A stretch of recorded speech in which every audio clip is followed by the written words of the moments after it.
Hello, কেমন আছেন সবাই? আশা করছি ভালো আছেন। চলে এসেছি এখন নতুন ব্লগ নিয়ে। আর এখন বাজে 5টা 20, 5:30 এরকম। তো এখন যাচ্ছি স্টেশনে। আর এতটাই জল পড়ছে যে বেরোনো মুশকিল ছিল।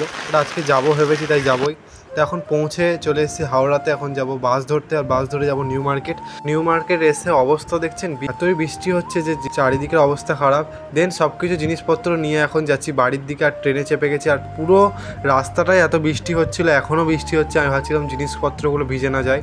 দেন বাড়ি এসে বিকালবেলা একটু বেরিয়েছিলাম স্মার্ট বাজার, কিছু জিনিস কেনার ছিল। তো ওপরে জামার সেকশানে দুটো প্যান্ট নিয়ে আসছিল। আর সারাদিনটা যেমনটা বৃষ্টি হচ্ছে, বিকালেও বৃষ্টি হচ্ছিলো। আজকে বেরোনোটা হয়তো দরকার ছিল না, কিন্তু তাও বাড়িতে কত আর বসবো, এত বৃষ্টি পড়ছে যেন বাইরে যাওয়ার মন করছিল।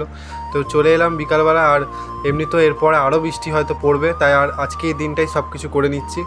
তো তারপরে কিছু টুকটাক জিনিস নিলাম, যেগুলো এখানে এসে নিয়ে যায় একবারে। আর বাড়ি এসে দেখলাম মা এখানে ফুচকা এনেছিল। তো ফুচকা তো বেশি জলের সাথে খাওয়া হয় না, জাস্ট নর্মাল কটা খেয়ে নিলাম, যেহেতু বৃষ্টি পড়ছে বাইরে। আর এখানে কী কী নিয়ে এসেছি আপনাদেরকে চলুন দেখাই। এখানে আটার ব্রেড নিয়েছি, ময়দার ব্রেডটা খুব একটা খাওয়া ভালো না। তার সাথে টিস্যু পেপার নিয়েছি।